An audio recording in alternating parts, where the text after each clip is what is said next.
Les élections en Côte d'Ivoire, la Commission électorale indépendante, CEI, objet de tant d'incompréhension et sujette à tant de critiques, surtout en période électorale. Presque l'ensemble des partis d'opposition récusent la CEI. Pourquoi autant de griefs contre la Commission? Que lui reproche-t-on? Les griefs sont-ils fondés? La CEI est-elle victime de sa nature? Est-elle incomprise? Le modèle ivoirien est-il viable dans la perspective d'éviter les conflits pré- ou post-électoraux? Pourquoi à chaque élection en Côte d'Ivoire faut-il craindre des conflits? L'organisation des élections par la CEI a-t-elle une incidence sur les résultats des votes? Enfin, toutes les questions que les Ivoiriens, que vous vous posez au sujet de l'arbitre des élections en Côte d'Ivoire seront posées ce soir dans ce numéro spécial de NCI 360. Et qui mieux que le président de l'institution pour répondre justement à cette kyrielle de questions? Ibrahim Kuibiar Koulibaly, le président de la CEI, est notre invité. Monsieur le Président, bonsoir et bienvenue. Bonsoir, Monsieur Diarra-Souba. Merci d'avoir accepté notre invitation. C'est moi qui vous dis merci de recevoir la Commission et de lui permettre de parler de la matière électorale pour permettre à la population de mieux comprendre de quoi il s'agit. Bien sûr, merci beaucoup d'être là en tout cas. Geoffroy Julien Kouao, juriste constitutionnaliste, éditorialiste, bonsoir et bienvenue. Bonsoir. Merci d'être là, Geoffroy. Merci. Merci beaucoup. Alafé Ouakili, journaliste, directeur général de l'Intelligent d'Abidjan, bonsoir et bienvenue. Bonsoir. Merci d'être là, Alafé. Jérôme Andry, journaliste politique au Nouveau Réveil, analyste politique et spécialiste des élections, bonsoir et bienvenue. Bonsoir, Darassouma. Première participation à NCI 360. NCI 360. Merci d'être là. Merci. Merci beaucoup. Alors, je vous le disais à l'instant, la CEI, Commission électorale indépendante, se lance dès demain, 1er juillet 2024, dans une opération d'éducation civique et électorale qui conduira les équipes de l'institution dans les 31 régions du pays. C'est bien cela, Monsieur le Président? C'est exact. Une caravane d'explication de proximité de la CEI à quelques mois de la prochaine révision de la liste électorale qui ouvrira le tout nouveau cycle électoral dans notre pays. Avant d'ouvrir l'entretien avec vous, Monsieur le Président, je vous propose à vous et à nos téléspectateurs de voir ce sujet de Thiemé Dandje. La CEI, Commission électorale indépendante, à l'assaut des populations à compter de demain lundi, 1er juillet 2024. L'institution électorale du pays entame en effet dans 24 heures sa campagne nationale d'éducation civique et de sensibilisation de masse. Une descente sur le terrain, dont le top départ a été donné à l'ENA, École nationale d'administration. Un lancement présidé par Ibrahim Kuibiar Koulibaly.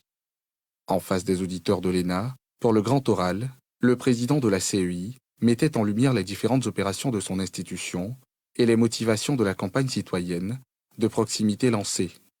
C'est pour permettre à nos jeunes frères, aux auditeurs, de comprendre la matière électorale, de la posséder et afin d'être porteur auprès de la population. Parce que quand vous demandez à un citoyen qui va devenir électeur de donner son suffrage à un candidat, il faut qu'il le donne en connaissance de cause. Et d'où l'intérêt d'être présent. Et la campagne va durer 2 mois. 2 mois sur toute l'étendue du territoire. Dans toutes les 31 régions, dans tous les départements, nous allons procéder à la sensibilisation de la masse pour que les gens sachent que l'élection ne rime pas avec la guerre, ne rime pas avec la violence. L'élection, c'est un jeu, aussi important soit-il, c'est un jeu qui consiste pour le citoyen à donner un peu de son suffrage à ses représentants pour le bonheur des électeurs. Bien avant le grand oral, auditeurs et direction générale de l'ENA saluaient le choix de leur lieu de formation d'élite pour abriter le lancement de la caravane d'éducation à la matière électorale avant de s'engager à en être des ambassadeurs pour des opérations à venir inclusives, populaires et sans heurts. Les opérations du prochain cycle électoral en Côte d'Ivoire débutent par la révision de la liste électorale, courant dernier trimestre 2024. Monsieur le Président de la CEI, vous dites dans le sujet que l'on vient de voir que les élections, c'est un jeu.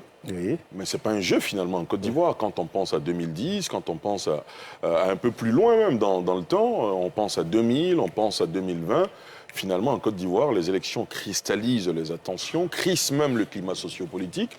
Vous dites que c'est un jeu. Est-ce que pour un jeu, on a besoin de faire une tournée pour sensibiliser? C'est bien parce que la matière électorale n'est pas forcément bien comprise de tous. C'est ça. C'est un jeu, allusion faite ici à la compétition. Il s'agit d'une compétition. Et une compétition suscite toujours beaucoup de passion. Et là où il y a la passion, il n'y a pas souvent la raison. C'est un jeu, mais un jeu important. Parce que c'est par ce jeu que le peuple donne le pouvoir à ses gouvernants. Parce que, M. Diarra-Souba, vous permettrez que je donne la définition de ce que c'est que l'élection. Bien sûr, allez-y. L'élection, c'est une opération, de façon simple, c'est une opération au cours de laquelle un citoyen appelé électeur, parce qu'inscrit sur la liste électorale, porte son choix sur un autre citoyen qu'on appelle le candidat pour permettre à celui-ci de gérer son destin à travers un ensemble de règles qu'on appelle le scrutin. Voilà l'élection. Donc l'élection met en face les acteurs et enfin l'organisation des élections. Alors, pourquoi la commission électorale suscite tant de critiques? C'est parce que la commission électorale indépendante est l'organe qui est en charge de l'organisation des élections. Sinon, la commission électorale indépendante ne fait pas partie des acteurs directs de l'élection, parce que l'élection met en face un électeur et un candidat. Voyez-vous, le candidat, ou d'abord l'électeur, c'est celui-là, conformément au code électoral, qui est inscrit sur la liste électorale parce qu'il est ivoirien, il a 18 ans, et il incarne une certaine probité parce que jouissant de ses droits civils et politiques et n'étant frappé d'aucune incapacité. Voilà l'électeur. Mais alors, l'électeur, il a entre ses mains ce que le professeur Maurice Horiou appelle le pouvoir du suffrage. C'est-à-dire le pouvoir de donner le pouvoir à son représentant. Mais pour cela, il faut que l'électeur lui-même soit conscient de ce qu'il a un pouvoir. Et ensuite, il faut qu'il soit à mesure d'apprécier le programme qui est offert par le candidat qui sollicite son pouvoir. Voilà les deux enjeux de l'électeur. Voilà pourquoi il est important pour nous de sensibiliser la population et de lui dire, mais vous avez le pouvoir entre les mains parce qu'il n'y a pas de gouvernant dans une démocratie qui ne passe pas par l'élection. Et l'élection, c'est l'opération qui permet à toi, électeur, citoyen, de donner le pouvoir au candidat qui le sollicite à travers la présentation d'un programme. Et ensuite, nous avons le candidat. Ce qui me peine un peu, c'est qu'on a l'impression que la commission électorale indépendante fait partie de la compétition électorale. Non! Il y a deux acteurs dans la compétition électorale. Il y a l'électeur d'un côté qui donne le pouvoir et il y a le candidat à qui on donne le pouvoir. Et le candidat, comme un pêcheur à la ligne, cherche à séduire l'électeur pour avoir son suffrage. Donc, comme un pêcheur à la ligne, il propose, il offre à la population un projet de société. Voyez-vous, la loi relative à la création des partis politiques, en son article 1er, dit ceci. Le parti politique est une association de personnes physiques ayant en commun les mêmes idéaux politiques et qui s'engagent à les faire triompher à travers un programme en vue de conquérir et d'exercer le pouvoir d'État selon les principes démocratiques définis par la Constitution. Ça, c'est l'article 1er de la loi qui le dit. Et l'article 9 vient vous dire encore, excusez-moi de parler un peu de ces articles, mais c'est très important. C'est pour dire que ça ne vient pas de l'inspiration du président, ça vient des tests, et c'est donc encadré. L'article 9 dit que les statuts des partis politiques, entre autres, doivent contenir un projet et un programme. Et voilà pourquoi le Constituant dit en son article 25 dans la Constitution que les partis politiques concourent à l'expression du suffrage. Mais comment peut-on concourir à l'expression du suffrage? Mais c'est en proposant un programme à l'électeur. Et l'électeur n'adhère au programme que lorsqu'il est convaincu que celui-ci prend en compte ses préoccupations. Sinon, ça ne sert à rien. C'est cela. Donc, vous comprenez bien que la commission électorale, qui est un acteur comme les autres, mais un acteur indirect, parce que lui, il se charge, comme les juridictions, comme les organes en charge de la régulation de la presse, de la communication, pour participer à l'organisation des élections, mais n'est pas un acteur direct comme l'électeur. Donc, il est très important que l'électeur sache qu'il a un pouvoir important. Et permettez-moi de dire ceci sur cette question, que c'est conscient de cela. Conscient de ce que l'électeur doit avoir conscience lui-même du pouvoir qu'il détient entre ses mains, que le législateur dit qu'il faut qu'il ait 18 ans au moins. Et ensuite, vous verrez que par le passé, je le disais tantôt,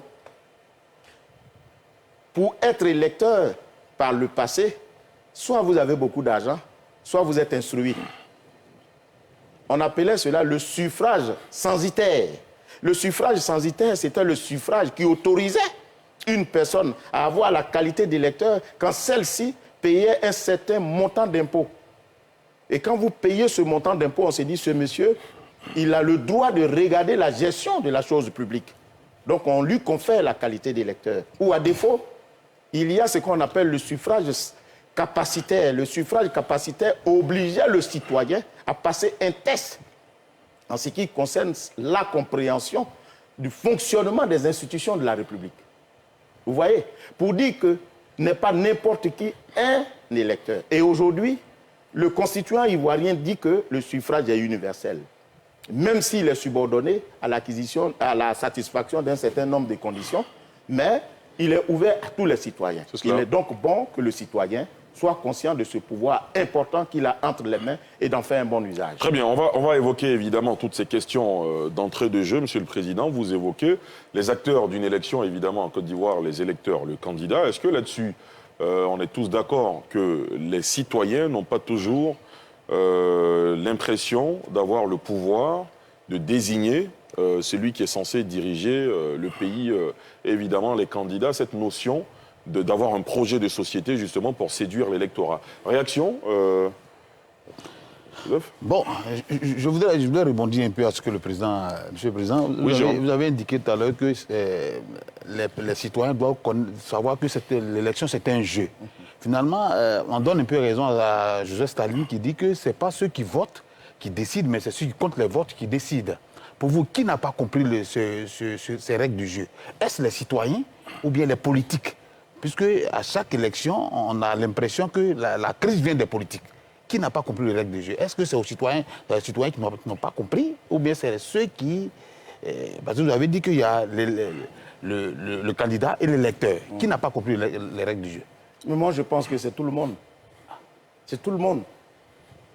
Parce que bon nombre d'électeurs ne participent même pas, bon nombre de citoyens ne participent pas à l'élection. Et après, ils se plaignent. Ils disent... Oui, mais ce monsieur que nous avons mis à la tête de notre pays n'a pas fait ci, n'a pas fait ça. Mais certainement, si vous aviez pris le soin de vous inscrire sur la liste électorale, si vous aviez pris soin de le désigner par le vote, par le bulletin que vous allez mettre dans l'urne, certainement que celui qui est là ne serait pas là. Donc souvent, ils ne savent même pas que ces personnes qui les dirigent le sont parce qu'eux, ils l'ont voulu par l'exercice du vote. Quant au candidat, mon cher frère, généralement, le candidat ne met même pas devant son programme. C'est son équation personnelle qu'il met. Alors que, quand vous regardez les dispositions dont j'ai fait état tout à l'heure, mes priorités est donnée au programme. Parce que, de quoi s'agit-il? Mais il est fait obligation au candidat d'avoir un programme, lequel programme, pour être viable, doit tenir compte de la réalité de l'électeur. Je suis candidat, je suis porteur de votre bien-être. Mais comment vous pouvez être porteur de mon bien-être si vous ne me connaissez pas? Si vous ne savez pas quelles sont mes difficultés? Donc il appartient au candidat d'identifier d'abord les difficultés de la population. Ensuite, de leur trouver des solutions. Mais mon frère, voyez-vous, moi, j'ai besoin d'eau. Vous me donnez à manger. Vous n'avez pas encore identifié mon problème. Même si l'eau est aussi importante, mais c'est de la nourriture dont moi j'ai besoin. Donc, il appartient aux candidats de proposer aux citoyens ce qui correspond à leurs besoins, à leurs défis. Et ensuite, viendra l'adéquation, ou bien ce que j'appelle l'équation personnelle du candidat, c'est-à-dire celui qui est à même de donner la solution aux gens. Voilà pourquoi il est bon pour l'électeur de comprendre, de savoir lire un programme. C'est très important de savoir lire un programme. Vous avez mal au doigt et vous venez vers le médecin, il dit, bon, on va couper votre tête pour avoir la solution. Mais vous savez bien qu'il n'y a personne sans tête. Ça veut dire que c'est la mort qu'il souhaite, ce n'est pas une solution.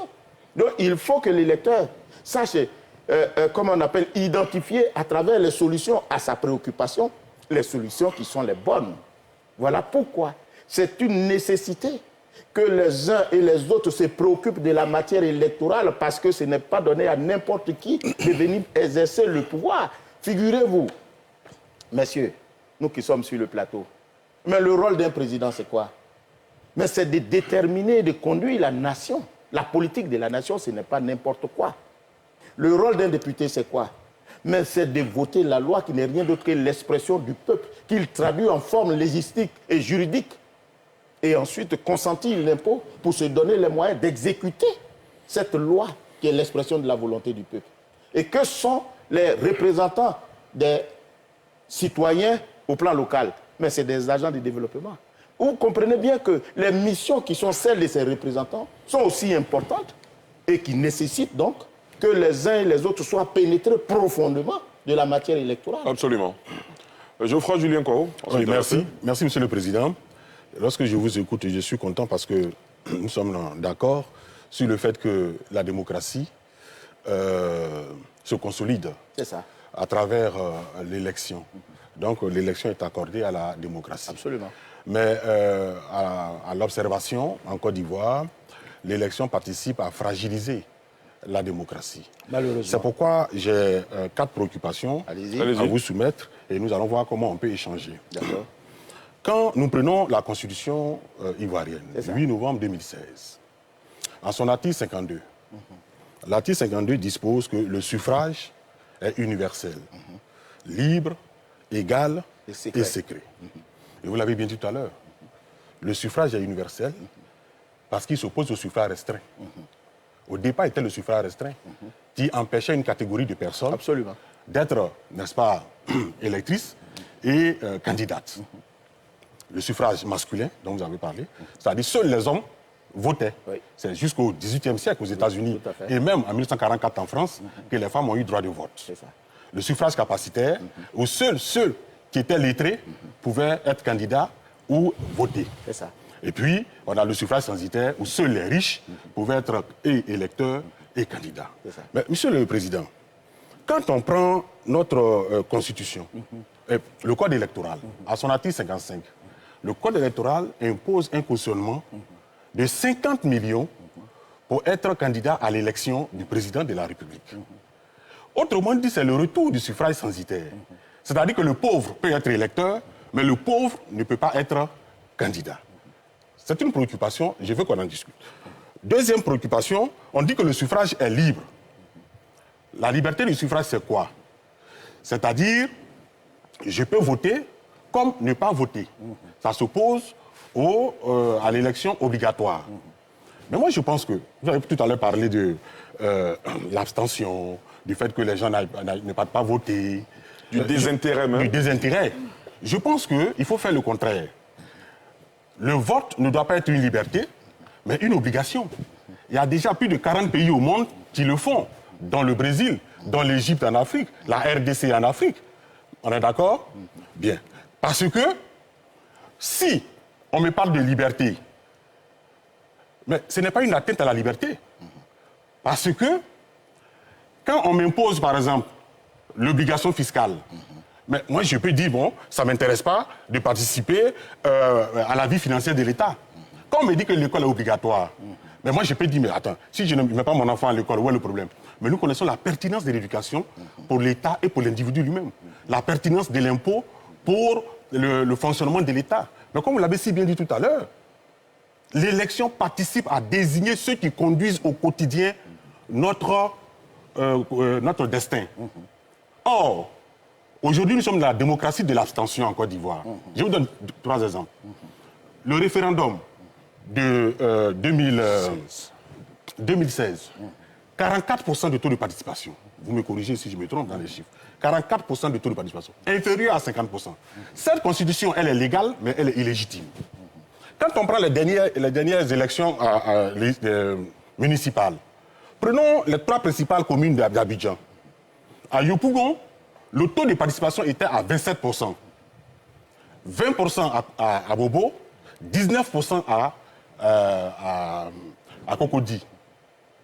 Ces autorités élues ont une base légale, mais n'ont pas de base légitime. Ils ne sont pas légitimes.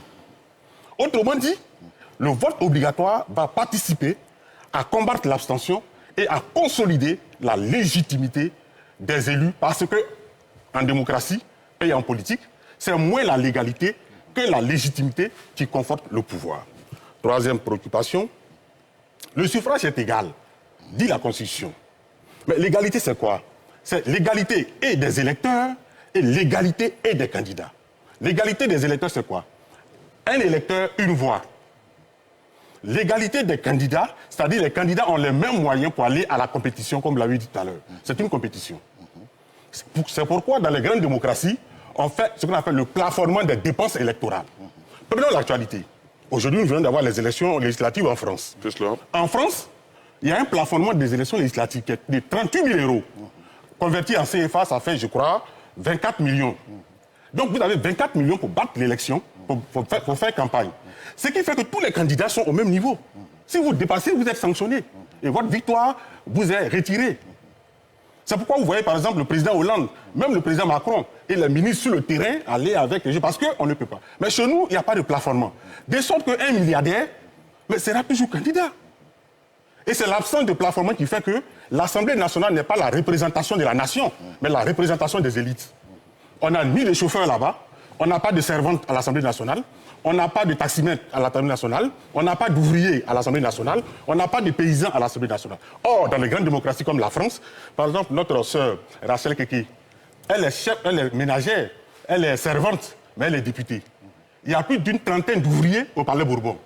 Mais chez nous ici, l'absence de plafonnement fait que c'est seulement les élites, les classes populaires ne sont pas représentées. Dernière préoccupation, très bien, Président, très rapidement. Le vote est secret. Le secret suppose quoi? Qu'on ne doit pas savoir l'expression du suffrage d'un individu. D'où l'importance de l'isoloir. Mais il y a un problème à mon sens. L'article 55 du Code électoral, l'article 54 plutôt, du Code électoral dispose que pour être candidat, par exemple à la présidentielle, il faut un parrainage. Et le parrainage est donné par l'électeur. C'est une bonne chose. Seulement, un électeur ne peut pas donner plus de ce qu'on appelle d'un parrainage.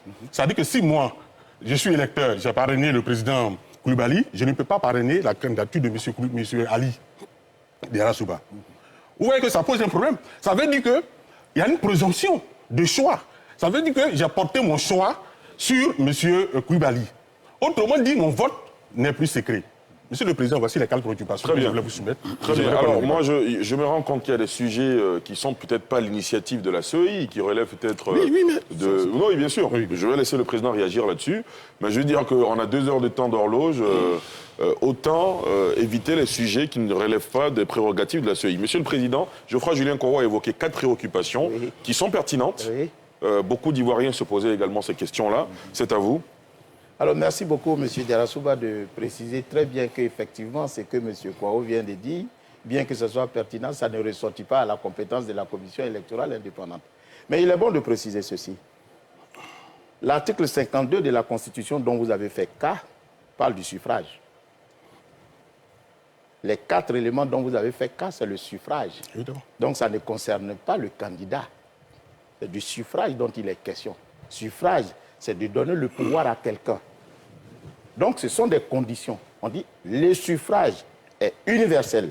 L'universalité du suffrage vient de ce que tout citoyen peut être électeur, à condition de remplir un certain nombre de conditions simples. C'est-à-dire être ivoirien, avoir 18 ans, jouir de ses droits civils et politiques et être inscrit sur la liste électorale. Voilà les 4 conditions que la loi impose aux gens.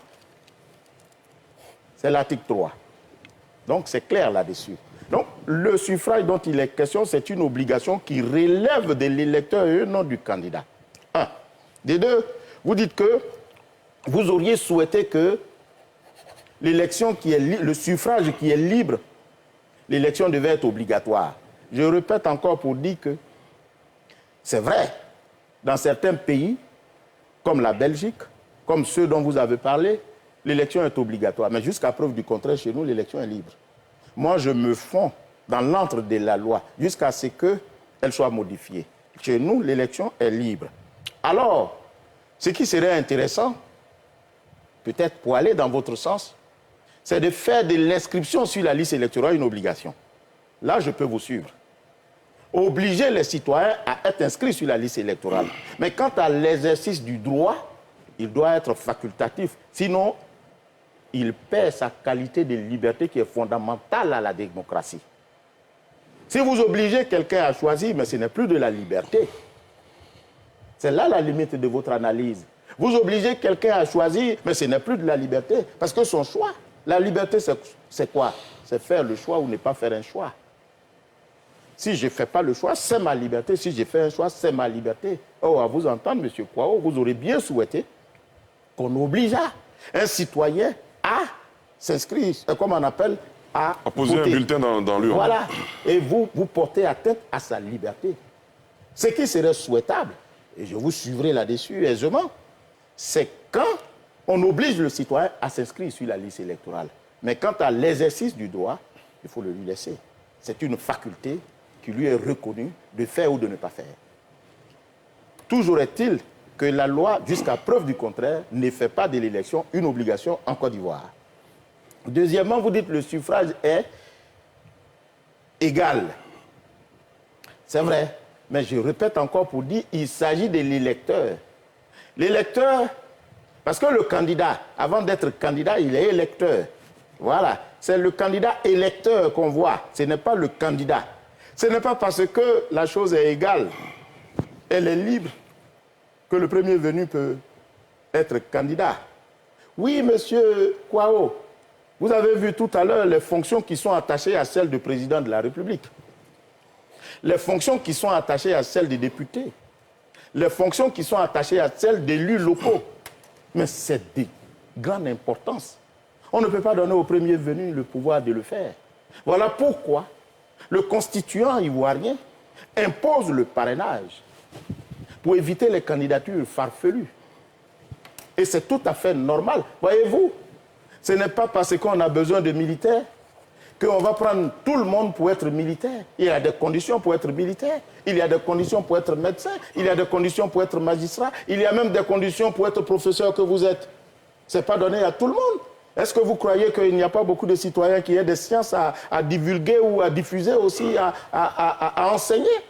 Mais il y a une règle, il y a une discipline. Et comme le dit ce chanteur Georges Brassens, il dit, le génie sans technique n'est qu'une sale manie.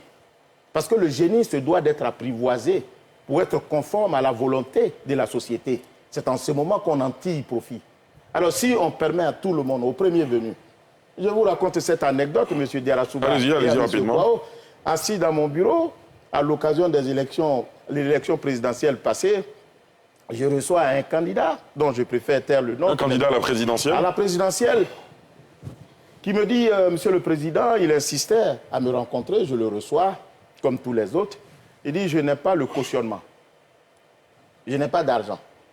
Est-ce que vous ne pouvez pas voir le président de la République pour qu'il me prête de l'argent, pour que je puisse être candidat? Ou à défaut, de me laisser être candidat à crédit. Est-ce que vous croyez que ça c'est sérieux? Vous allez déterminer et conduire la politique d'une nation. Et vous vous conduisez, ça veut dire, premièrement, qu'il ne connaît même pas les règles du jeu. Ce n'est pas seulement l'argent.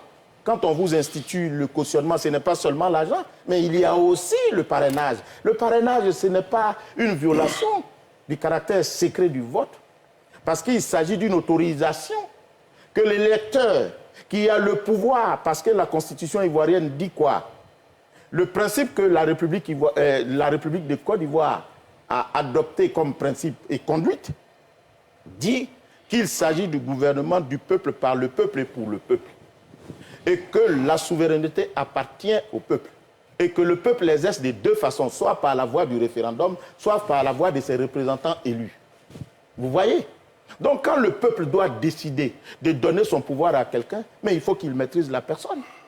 Et vous vous dites non, qu'il faut laisser la possibilité aux premiers citoyens de vouloir se présenter.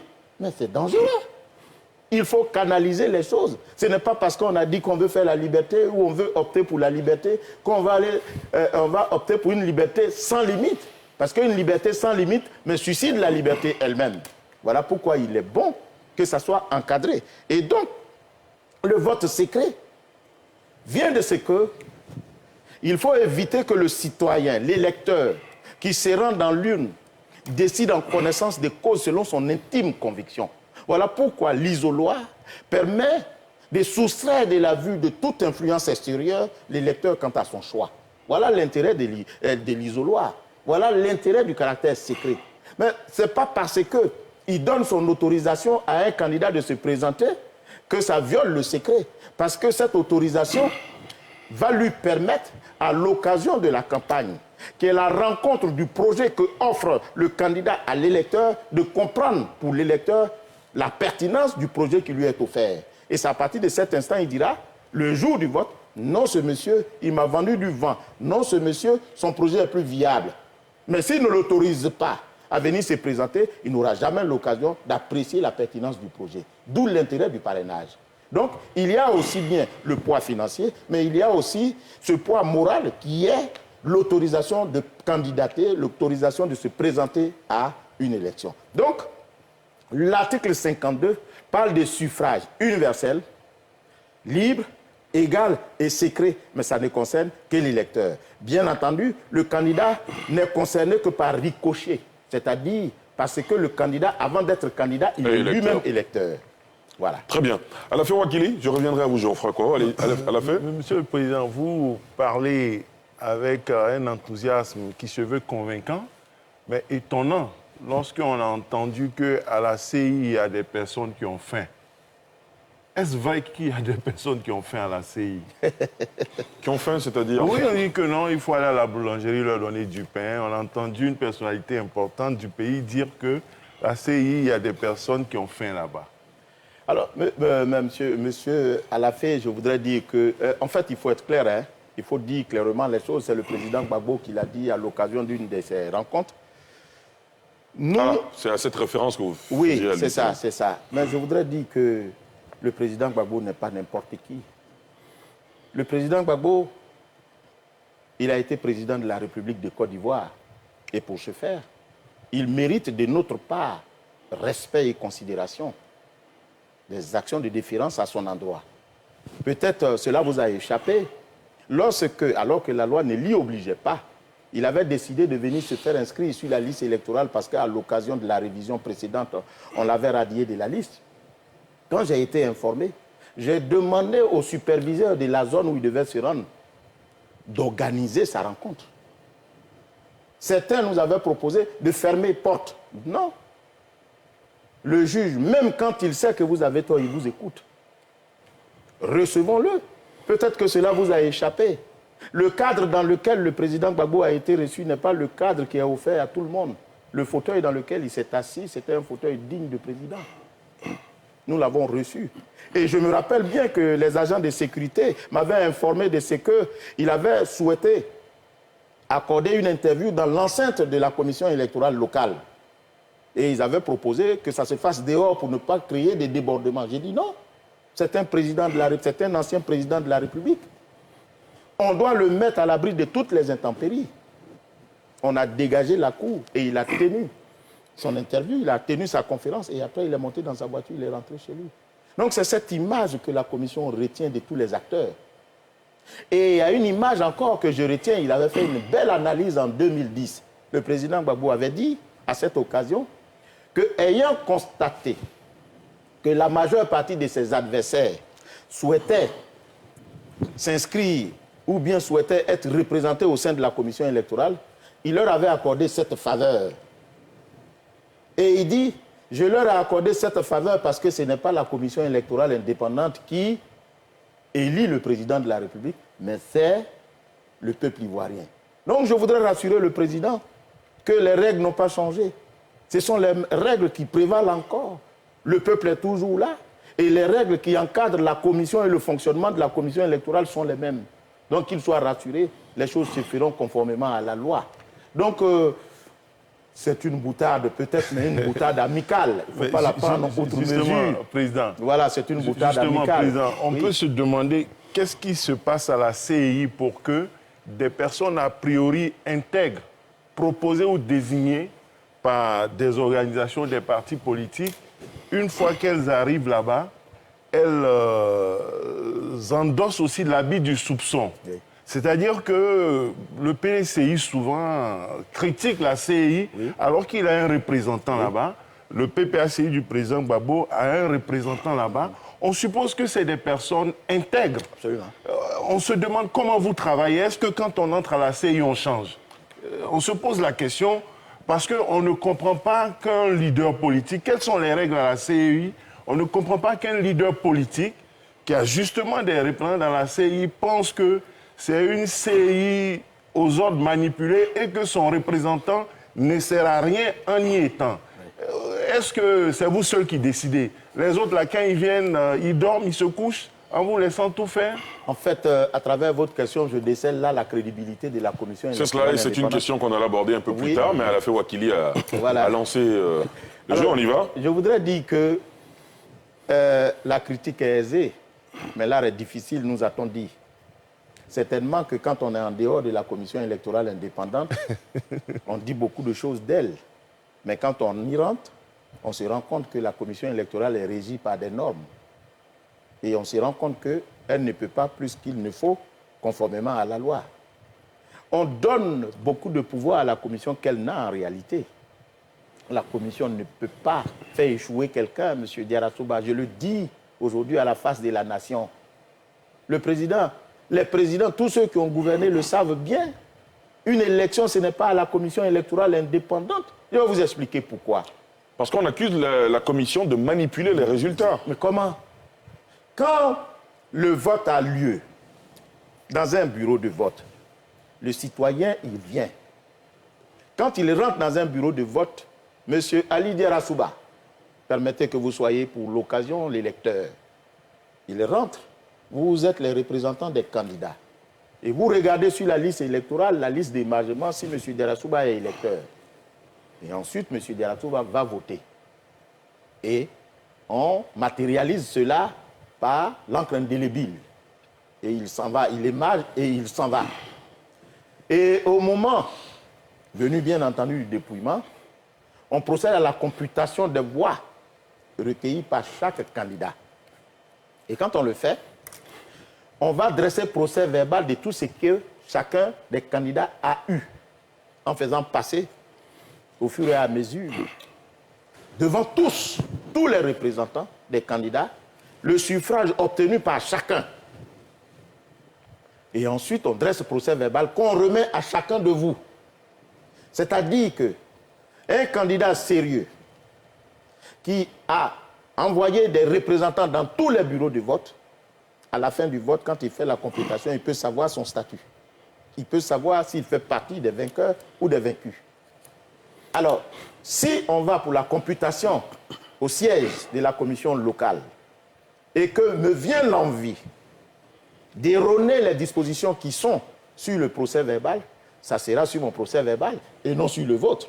Puisque chacun de vous a le procès verbal qui rend compte de ce qui s'est passé dans un bureau de vote. Parce que le procès verbal, c'est le journal de l'élection dans un bureau de vote. Automatiquement, on va déceler.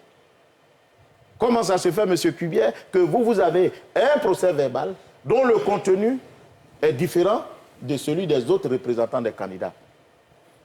Voilà comment on fait la computation. On reviendra là-dessus pour ce qui est de la crédibilité. Bien sûr. Mais je vous dis, quand vous rentrez à la commission électorale indépendante, d'abord vous prêtez serment. Ensuite, c'est le code électoral qui vous régit. Vous avez une supervision, vous avez une zone, mais vous ne faites pas les choses comme vous devriez les faire.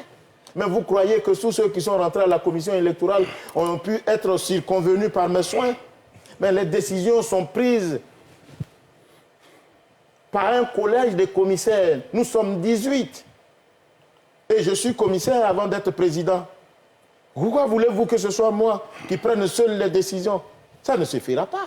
Mais c'est parce que généralement on dit des choses qui ne sont pas vraies. Et quand on arrive à la commission, on les découvre et on se rend compte que la commission électorale est encadrée par des dispositions légales. Et ce faisant, on baisse pavillon. Et c'est ce qui laisse croire qu'ils sont circonvenus par nos soins. Très bien. Monsieur le Président, Ndri, je reviendrai à vous, Geoffroy, à vous également.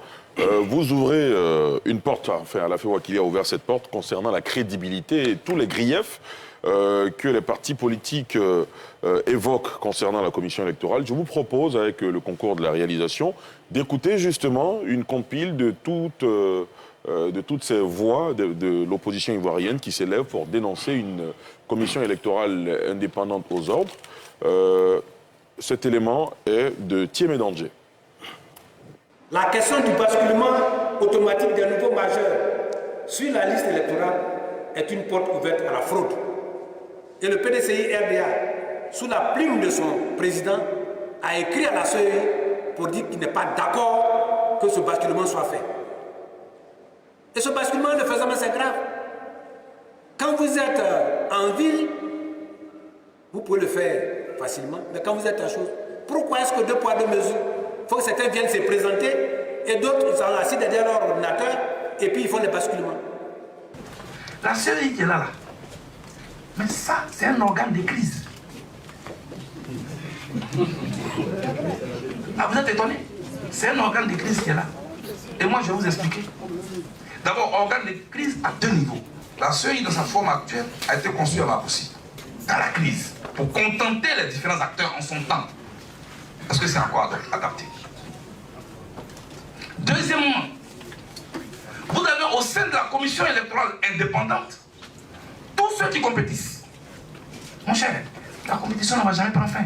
Au niveau de la CEI, nous disons que nous voulons une CEI vraiment autonome. Et ce n'est pas le cas. Nous voulons une CEI dans laquelle l'État n'est pas représenté. Une CEI dans laquelle les partis politiques, quand ils sont présents en tant que juste observateurs et non pas acteurs directs. Nous n'avons pas encore obtenu cette CEI-là. En ce qui concerne les listes électorales, nous disons que les listes électorales, elles doivent être mises à la disposition de tout le monde dès maintenant pour que nous puissions en faire une véritable relecture, revisitation, pour voir un petit peu si tous ceux qui méritent d'être sur cette liste sont sur la liste. Donc, renouveler les CEL, les structures locales, qui devaient être l'émanation des structures centrales, sans nous. Alors, interroger le président de la CEI dit ceci, ah oui, ne vous inquiétez pas, les CEL qui ont été créés, ce n'est pas pour organiser les élections 2023 et 2025, c'est pour tout simplement réviser la liste électorale. Pourquoi, au moins, il veut réviser les listes électorales, nous, on ne peut pas être là-bas. Nous ne sommes pas d'accord parce que là où on révise la liste électorale, qui est un processus électoral important, il faut que tous les acteurs majeurs y soient. Pourquoi vous allez réviser ça et nous ne sommes pas? Monsieur le Président de la CEI, vous venez de reconnaître ces personnalités de l'opposition ivoirienne qui ont beaucoup de griefs contre la CEI. Avant de vous laisser réagir, Jérôme. Je voulais rebondir un peu à la question d'Alafé.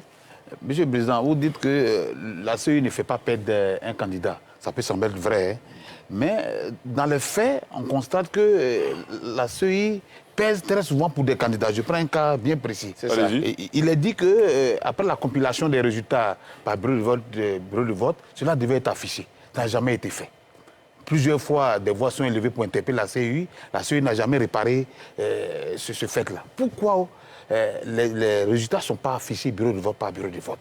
Ça, c'est une question cruciale qui est là, qui n'a jamais été réglée. Geoffroy? Non, mais en fait, moi, je voulais... On va finir avec ça d'abord. Voilà. Je voulais qu'on puisse enregistrer cette préoccupation et puis vous allez avoir un temps de parole conséquent pour répondre. Ou bien Geoffroy, vous souhaitez que l'on revienne tout à l'heure? Oui, c'est le président et puis après je vais revenir sur... Vous êtes gentil. Alors, j'ai effectivement reconnu, mais je suis un peu embêté. Pourquoi? Parce que ce sont des personnalités qui devraient savoir de quoi il s'agissait. Parlant du basculement, lorsque nous avons fait la première révision, nous avons constaté qu'il y avait un certain nombre d'Ivoiriens à capter. Je crois, en ce moment, c'est 2019, il fallait, je crois, 2 millions, 3 millions de personnes à capter, à inscrire sur la liste électorale. Et on s'en est sorti avec 900 000 par là. Nous, on s'est posé la question de savoir, mais pourquoi les Ivoiriens ne viennent pas?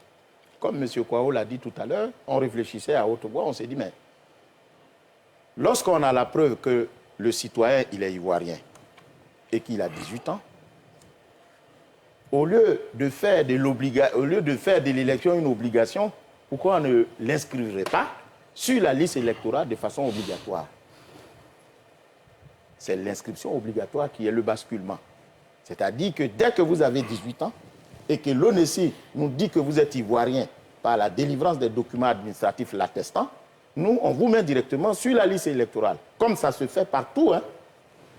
Et il vous appartient maintenant de voter ou de ne pas voter. Ça allait faciliter l'inscription des citoyens sur la liste électorale, puisqu'on se plaint de ce qu'il n'y a pas beaucoup d'Ivoiriens sur la liste. Voilà le sens du basculement. Vous savez, ce qui est difficile dans cette affaire, c'est qu'on suspecte même les bonnes initiatives. Les initiatives que nous faisons dans l'intérêt des partis politiques. Qui peut me dire aujourd'hui que parce qu'on a mis telle personne sur la liste électorale, elle va forcément voter pour moi?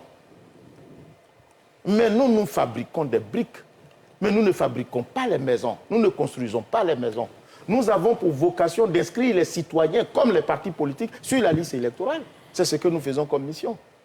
Maintenant, quitte aux citoyens, en fonction de la séduction par le projet de société offert par le candidat, de voter ou non tel ou tel candidat. Voilà notre rôle.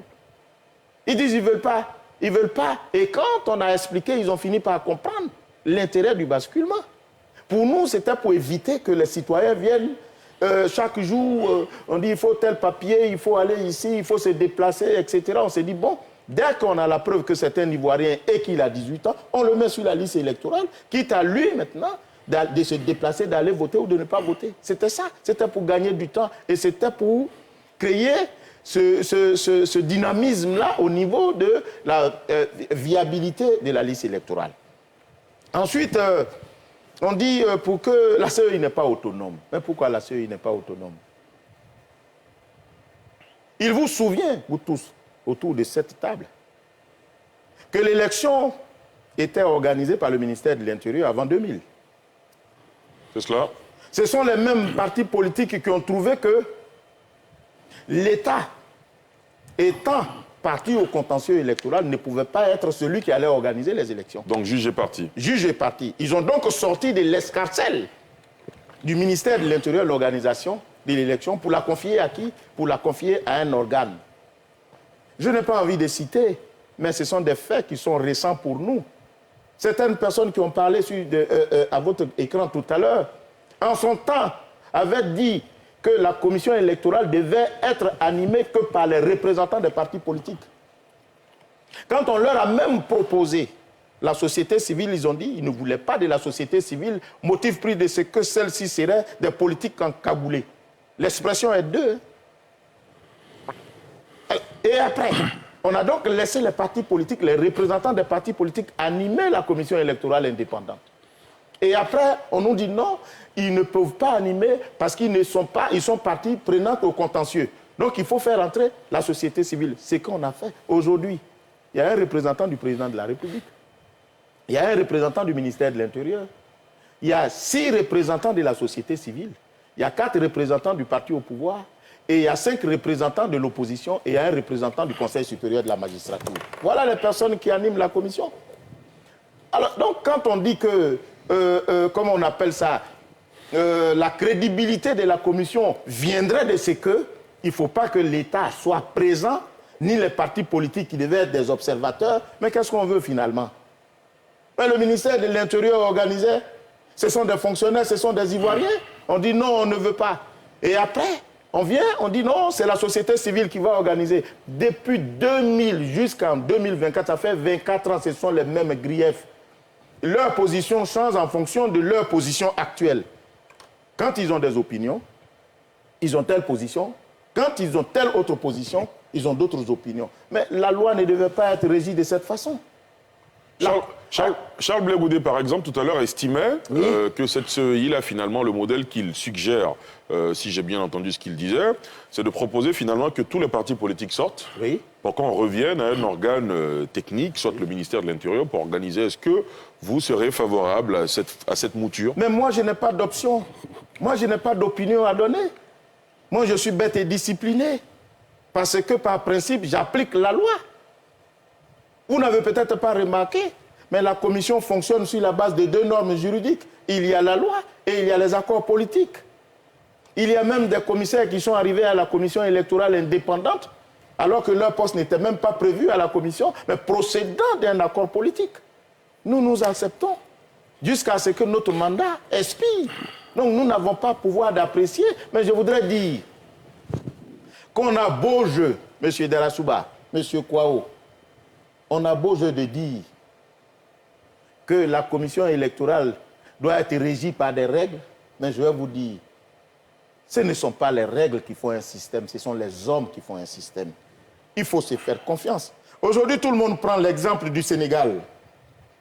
Le Sénégal est le pays le plus ceci, le Sénégal est le pays le plus cela. Je veux bien. Mais si le critère démocratique d'un système électoral provenait de la présence effective des partis politiques dans un système électoral, je vais vous dire que le système sénégalais n'est pas démocratique. Parce qu'il n'y a même pas présence des partis politiques au sein du système électoral là-bas. En dehors, bien entendu, de la commission administrative pour la révision de la liste électorale. Il y a des membres comment on appelle ça, de l'État sénégalais qui sont membres de la Sénat. Ils ne sont que 12. Ils prêtent serment et ils ont pour mission de veiller à l'organisation de comment on appelle des élections. Ils supervisent les élections. Et vous savez qui organise les élections là-bas? Mais c'est le ministère de l'Intérieur à travers la DGE, la Direction Générale des Élections. Et vous savez qui proclame les résultats au Sénégal? Mais ce sont les magistrats. Ça s'appelle la Commission nationale des recensements de vote. Il n'y a pas de parti politique là-dedans. Est-ce que vous croyez qu'on peut le faire ici? Les choses sont fonction de l'état du contexte dans lequel nous sommes. Donc quand on me dit, oui, la commission électorale, c'est le schéma de Makoussi, mais on va devant, on vient derrière. Sinon, par le passé, c'était le ministère de l'Intérieur qui organisait les élections. On a dit non, il faut donner aux partis politiques parce que l'élection est l'affaire des partis politiques. Mais on a donné maintenant aux partis politiques et à la société civile. On a même, à un moment donné, M. Diarra-Souba, on a invité Dieu dans le débat politique. Les hommes religieux. On a mis les hommes religieux là-dedans. Tout est passé. À chaque fois, à l'occasion des élections, on trouve que la commission n'est pas ci, la commission n'est pas ça. Moi, je suis bel et bien étonné de voir ces personnes qui, par le passé, considéraient que la commission était crédible. Je vous ai dit tout à l'heure que le président Gbagbo, en 2010, a même dit que ce n'était pas la commission électorale indépendante qui élisait le président, que c'était le peuple. Qu'est-ce que nous faisons? Mais nous faisons tout pour conférer à la commission électorale toute sa crédibilité dans l'exécution de sa tâche. Voilà pourquoi un membre de la commission électorale prête serment, il bénéficie du principe de l'inamovibilité, c'est-à-dire qu'on ne peut pas surseoir à son mandat jusqu'à l'expiration de celui-ci. Il bénéficie de l'irresponsabilité, c'est-à-dire qu'on ne peut pas le poursuivre pour ses opinions, pendant qu'il est en fonction. Et on ne peut pas non plus le poursuivre, même pour des faits qu'il a commis avant, pendant qu'il est encore à la commission électorale indépendante. Tout ceci pour garantir la transparence. Et toutes les décisions de la commission électorale sont susceptibles de voie de recours devant les juridictions. Voilà la crédibilité de la commission électorale indépendante. Qu'est-ce qu'on veut encore? Mais alors, quand je définis l'élection, je vous ai déjà dit que l'élection, c'est une opération en vertu de laquelle un citoyen appelé électeur donne son choix à un autre citoyen qu'on appelle candidat. Et l'organisation de cette élection est le fait de la commission électorale indépendante. Donc l'essence même de l'élection, c'est la rencontre entre le projet offert par le candidat avec l'adhésion d'un électeur. Voilà l'élection. La commission n'est pas là-dedans. Or, aujourd'hui, on prend la commission comme étant un bouc émissaire. Vous n'avez pas vu l'élection française tout à l'heure? Vous croyez qu'il n'y a pas une structure qui organise les élections là-bas? Mais personne n'en parle. Et pourtant, en France comme aux États-Unis, partout, il y a toujours des contestations qui sont issues des élections. Ce n'est pas parce qu'il n'y a pas de contestation dans une élection que l'élection est bonne ou bien n'est pas bonne. La contestation est prévue par le législateur. Voilà pourquoi il y a des juridictions qui sont habilitées à le faire, comme étant des participants indirects à l'organisation des élections. Alors, la question que moi j'ai envie de vous poser avant de laisser la parole à vos autres co-débatteurs... Oui, Ali, il y a une question qui n'a pas été... Oui, je reviendrai à vous, ne vous inquiétez pas, Jérôme Ndri. Est-ce que les partis politiques dont on vient d'entendre certains dans le sujet qui est passé tout à l'heure, est-ce que les griefs qu'ils évoquent sur la place publique, leurs représentants les mettent sur la table quand ils sont en commission au sein de la CEI, au sein de la commission centrale? Mais ça ne peut même pas, parce que ça n'a pas... En réalité, ce ne sont pas des griefs. Parce que quand ils rentrent et qu'ils voient le fonctionnement de la commission électorale indépendante, ce n'est même plus une préoccupation pour eux. Par exemple, il y a un des intervenants qui dit que la liste électorale doit être mise à la disposition de tous. Mais tout citoyen peut se procurer la liste électorale. L'article 12 dit que tout candidat, tout parti politique peut se faire délivrer la liste électorale à ses frais. Ça, c'est tous les jours. Pourquoi vous voulez dire des choses qui ne sont pas... Moi, j'ai l'impression qu'il y a quelque chose qui ne va pas. Tout à l'heure, l'un des intervenants a dit qui ne comprend pas le mécanisme ou le fonctionnement de l'élection. Lorsqu'il y a des accords politiques, on invite les partis politiques à faire des observations quant au cadre électoral. Ils font des observations. Mais M. Dierasouba, croyez-moi sur parole, 98% de leurs observations sont contenues dans le code électoral. À croire qu'eux-mêmes, ils ne lisent pas le code électoral. On a l'impression qu'ils ne lisent pas le code électoral. Toutes leurs préoccupations sont prises en compte dans le code électoral. La délivrance des procès-verbaux, la présence des représentants dans les bureaux de vote, la liste électorale, tout est dans le code électoral, qui est composé de 206 articles. Mais quand même. Très bien. Parfait. Alors, je n'ai pas... Et quelque part, on a dit... Oui. Et il dit que j'aurais dit, c'est M. Katina qui le dit, il dit que j'aurais dit que les commissions locales sont créées pour la révision de la liste. Il ne m'a même pas compris. De quoi s'agit-il? Dites-nous. Voyez-vous, les commissions locales n'ont pas la même pérennité que la commission centrale. Les commissions locales sont mises en place pour des opérations électorales précises. Et quels sont les animateurs des commissions locales? Mais c'est les représentants des partis politiques. Lorsqu'on décide de faire la révision de la liste électorale, on écrit à tous les partis politiques, nous allons faire la révision de la liste électorale, donnez-nous les représentants de chez vous. Chacun nous envoie le nom de son représentant. Et ce sont ceux-là qui vont constituer, qui seront les membres des commissions locales. Mais quand on a fini l'opération de la révision de la liste électorale, on ferme boutique jusqu'à ce qu'on décide d'organiser les élections qui suivent. Et quand on décide d'organiser des élections qui suivent, on écrit comme on l'a fait pour la révision de la liste électorale aux partis politiques pour leur demander de nous donner la liste des noms des personnes qu'ils souhaiteraient voir au sein des commissions locales. C'est ce qu'ils font. Et quand on a fini cette opération électorale, on ferme boutique. Donc, à chaque opération électorale, on écrit aux partis politiques de nous donner la liste. Donc, au moment où il me parlait, j'ai dit non, mais ceux qui sont là, ils ont été désignés pour la révision de la liste électorale. Mais quand on va finir la révision, on va fermer boutique. Très bien. Voilà ce que nous disons. Et ils disent que pourquoi on ne prend pas des gens? Mais parce que à ça peut coûter cher. Et ça ne vous cause aucun préjudice, puisque à tout moment, on vous invite à désigner des personnalités de chez vous au sein des commissions locales. Toutes ces commissions-là, ils sont tous là-dedans. Hein. Parce qu'il est bon de le savoir, aussi bien dans la commission centrale que dans les commissions locales. Quand vous dites qu'ils sont tous là-dedans, vous faites allusion aux partis politiques? Aux partis politiques. Les seuls qui ne sont pas dans les commissions locales, c'est la société civile. Mais au niveau de la commission centrale, la société civile et les partis politiques qui sont représentés. C'est seulement dans les commissions locales que c'est les partis politiques qui sont. Mais alors, les présidents, les bureaux des commissions locales sont issus de votes. Des alliances se font, et puis on désigne un président, on désigne un vice-président et un secrétaire. Ce sont ceux-là qui constituent le bureau de la commission locale. Mais moi, j'ai quoi à voir dans ça? La commission centrale n'a rien à voir dans ça. Ce sont eux qui sont habitués aux élections. On fait des élections et puis on met des bureaux en place. Maintenant, quand ils n'ont pas la présidence des partis, comme on appelle des commissions locales, ils s'en prennent à la commission. Oui, toutes les commissions locales sont dirigées par les agents d'État. Mais c'est une élection ou bien ce n'est pas une élection? Ils sont 10. 5 qui sont désignés par les partis de l'opposition, 4 qui sont désignés par les partis au pouvoir, ils vont à une élection. Quand le parti au pouvoir gagne les élections, on dit non, ce n'est pas le parti au pouvoir qui doit gagner les élections. Mais ce n'est pas comme ça que ça fonctionne quand même. Très bien. Une question qui n'a pas été décidée là. Rapidement, la question de Jean Mondry. L'affichage des résultats bureau de vote par bureau de vote. Moi, je ne sais pas d'où ça vient. D'abord, la loi, le mode opératoire prescrit qu'il faut afficher les bureaux. Mais ce n'est pas fait. Et ça se fait. Peut-être que ça ne se fait pas partout pour certains, pour le zèle de certains de nos agents, mais ça se fait. Mais encore que l'absence de cet affichage ne vous cause pas préjudice puisque vous êtes présent. Puisqu'on va vous remettre le procès verbal qui n'est que la traduction de ce qui s'est passé dans le bureau de vote. Qu'est-ce que vous craignez? Une question de transparence. Mais oui, mais la transparence, vous l'avez entre les mains puisque vous avez le procès verbal. Mais la loi, on affiche comme on peut. Maintenant, si par extraordinaire, il y a des agents qui prennent la liberté par devers eux de ne pas afficher, mais vous avez le procès verbal. Voilà. Très bien, à la fin. Donc, ce que moi je sais, pour les résultats, dans le bureau, on comptabilise, et puis on donne les résultats de chacun. Oui. Et c'est affiché, c'est bien visible. Mais c'est ce qui est reporté. Non, c'est pas toujours affiché.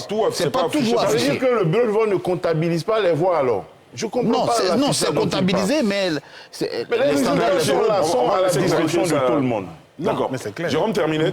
Non, mais c'est clair. Je disais que les standards électoraux demandent à ce que ces résultats-là soient affichés. Mais le constat, c'est que ce n'est pas affiché. Ne dites pas que ce n'est pas affiché. En général, en général, c'est affiché. Dans certains cas, ce n'est pas affiché. Et ce n'est pas, et je le dis, si ce n'est pas affiché, ce n'est pas à des fins de fraude. Vous comprenez? Pour une question de transparence, ça devait être affiché. Oui, mais puisque vous avez le procès verbal, c'est-à-dire que quand on finit de faire le vote, tous les représentants des partis politiques ont leur procès verbal. Et puis en plus, on vient, on affiche. Ce qu'on affiche, c'est ce qu'on vous a donné. Maintenant, si on n'affiche pas, vous dites que c'est un manque de transparence. Mais ce qui devait être affiché, c'est ce que vous avez entre les mains. Je déplore que ça ne soit pas affiché pour certains. Et ça, c'est le zèle de certains de nos agents, je le confesse ici.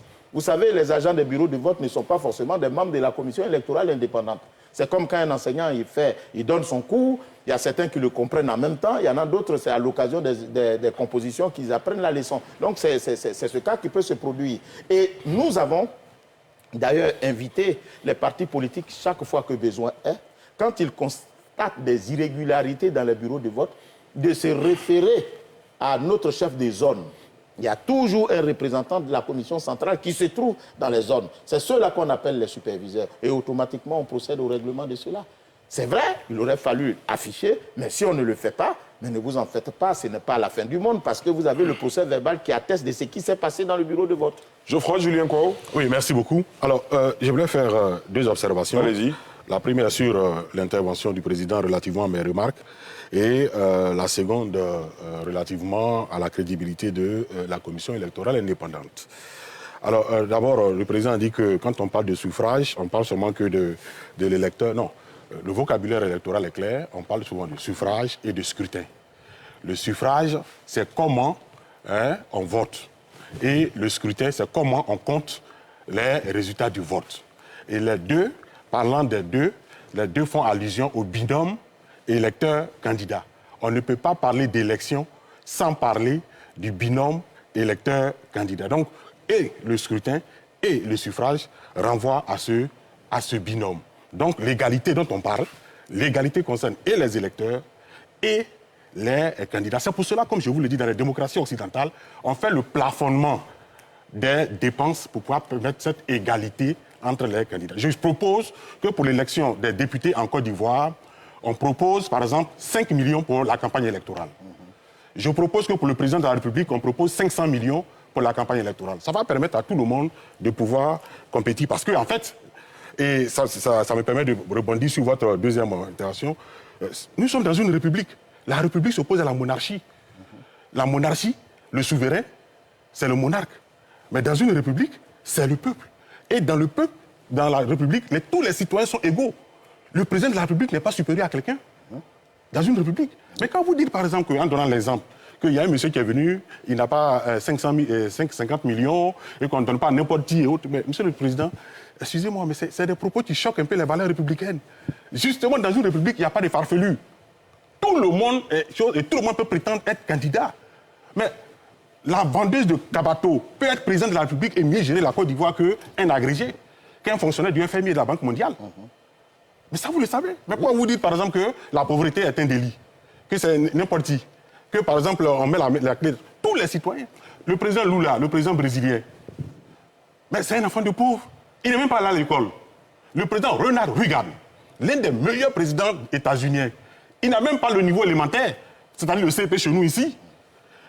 Vous voyez, le président ukrainien aujourd'hui, mais c'était un humoriste. Un peu comme nous, à Galawal ici et autres, etc. Mais parce que nous sommes dans une république, tout le monde peut prétendre.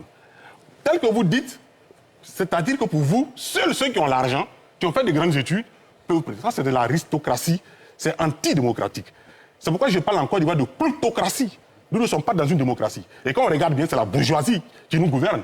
Regardez tous ces députés, tous ces présidents, tous ces candidats. Ce sont des hommes riches. C'est pas normal. D'accord. Ce n'est pas la richesse qui décrète l'intelligence politique. Troisième élément, bon, la liberté, bon, ça c'est philosophique, hein. On peut s'entendre comme ne pas s'entendre. Bon, ben, si je suis libre de ne pas voter, qu'on me permette aussi d'être libre de ne pas accepter les décisions prises par l'élu au choix duquel je n'ai pas participé. Voici la liberté. Moi, je n'ai pas participé au vote à Cocody parce que ça ne m'intéresse pas. C'est ma commune. Donc, les mesures prises par le maire de Cocody, je ne les respecte pas, ça ne s'impose pas à moi. Il faut que ma liberté se poursuive, continue. Mais vous dites non, tu es libre de voter ou de ne pas voter, mais tu es obligé d'accepter les décisions. Vous voyez que la notion de liberté, là, est un peu chose. Je pense que ce sont des réflexions. Je vous concède ce jour. Maintenant, concernant la crédibilité de la CEI, non, le problème est d'une simple clarté. Vous l'avez bien si bien souligné, Monsieur le Président. Au départ, c'était l'administration. Tout le monde était unanime pour reconnaître que notre administration n'était pas impartiale, n'était pas neutre. C'est donc un aveu d'échec de gouvernance de tous les régimes qui se sont succédés. Parce que l'administration, par définition, doit être neutre. Tout à l'heure, vous avez pris l'exemple de la France, avec l'actualité. C'est le ministère de l'Intérieur qui organise les élections là-bas. Mais personne ne va discuter.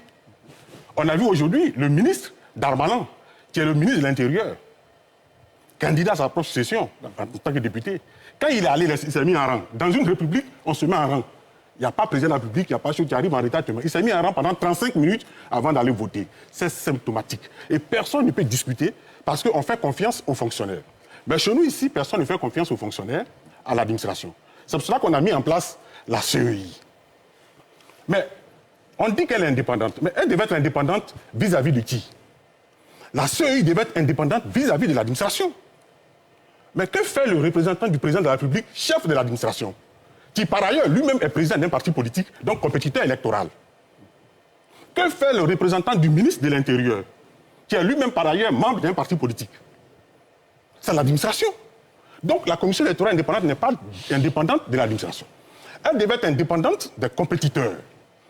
Et ça va de soi. On ne peut pas organiser un match à SEC Africa et prendre un arbitre à SEC, un supporter de la SEC et des arbitres de touche supporters de l'Africa. Ça n'a aucun sens. Donc en d'autres termes... J'arrive. Terminé, non, Geoffroy Julien. En d'autres termes, les partis politiques ne devaient pas avoir leur représentant. Les partis politiques, il faut le dire, n'ont pas droit d'être au sein de la commission électorale. Voilà, il faut le dire, cette commission électorale est dépendante des partis politiques. Voilà. Parce que, vous voyez, quand on parle de représentants des partis politiques, ils disent non, ce ne sont pas nos représentants. Une fois qu'on est noble, ils prennent serment et ils ne nous représentent plus. C'est ça. Vous savez, comme le disait Jean Jaurès, quand les hommes n'arrivent pas à changer les choses, ils changent les mots. C'est leurs représentants. Comprenez? Et donc, cette question repose avant tout sur une question de crédibilité. Et je le répète, la mise en place d'une commission électorale indépendante dans un État démocratique est un échec du dysfonctionnement de l'administration. Ce n'est pas un progrès politique, ce n'est pas un progrès démocratique. Il faut revenir à l'organisation de l'élection par le ministère de l'Intérieur. Cela suppose qu'on doit former des fonctionnaires neutres qui doivent avoir pour maxime le principe du devoir d'ingratitude. J'aimerais un jour qu'on fasse une émission sur justement la formation de ces fonctionnaires neutres et que tous s'accordent en Côte d'Ivoire pour qu'on leur confie l'élection. Ça, c'est un autre sujet. Voilà. Vous avez évoqué plusieurs sujets. Alors, je vais laisser le président de la CEI réagir. J'ai bien aimé l'intervention de mon frère Kouao, sauf qu'il s'adresse à la mauvaise personne. Pourquoi? Parce que ce n'est pas moi qui fais les lois. Quand je parle ici, c'est en application et en interprétation des dispositions légales. Vous avez totalement raison. Voilà. Donc, pour moi, jusqu'à ce que le législateur, qui est le représentant du peuple, décide à travers une loi que pour être président de la République, il ne faut pas payer une caution, jusqu'à ce que cette modification le soit, pour l'heure, il y a une caution. C'est ce que nous appliquons. Et le fondement qui a justifié l'institution de cette loi, c'est celle-là que je vous explique. J'ai dit le législateur, il a bien voulu sortir de la compétition électorale les personnes farfelues. C'est comme ça que ça est dans l'esprit des tests. C'est dans l'esprit des tests et je ne fais que le traduire.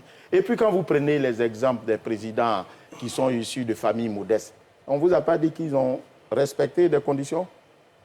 Il y a des conditions financières. Hein. Peut-être que vous ne le savez pas. Lula, il y a des conditions financières. Prenez bien la disposition. Au niveau du Brésil, il y a des conditions financières, il y a le parrainage, il y a les conditions financières d'un pays à un autre. Chaque pays a sa loi électorale. Regardez, par exemple, on parle de triangulaire en France. Mais chez nous, le triangulaire, c'est quoi? Le triangulaire, c'est la possibilité donnée aux 3 venus en première position de se présenter au 2e tour. Chez nous, ça n'existe pas. Chaque pays a sa disposition légale. Pour l'heure, le législateur ivoirien a prescrit le parrainage et le cautionnement. Alors ne m'en voulez pas, parce que je ne suis pas législateur. Donc ce n'est pas moi qui le dis, c'est le législateur qui l'a dit, et ça a toujours existé. Là, il est bon aussi de le préciser. Ce n'est pas à la venue de M. Cuvier à la tête de la commission électorale que cette disposition existe. Elle existe depuis longtemps. Et c'est tout à fait normal. M. Kouao, pour faire de la philosophie, allons-y. Vous savez, dans une société, il y a des règles.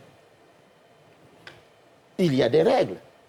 Et les règles de compétition restreignent toujours des libertés.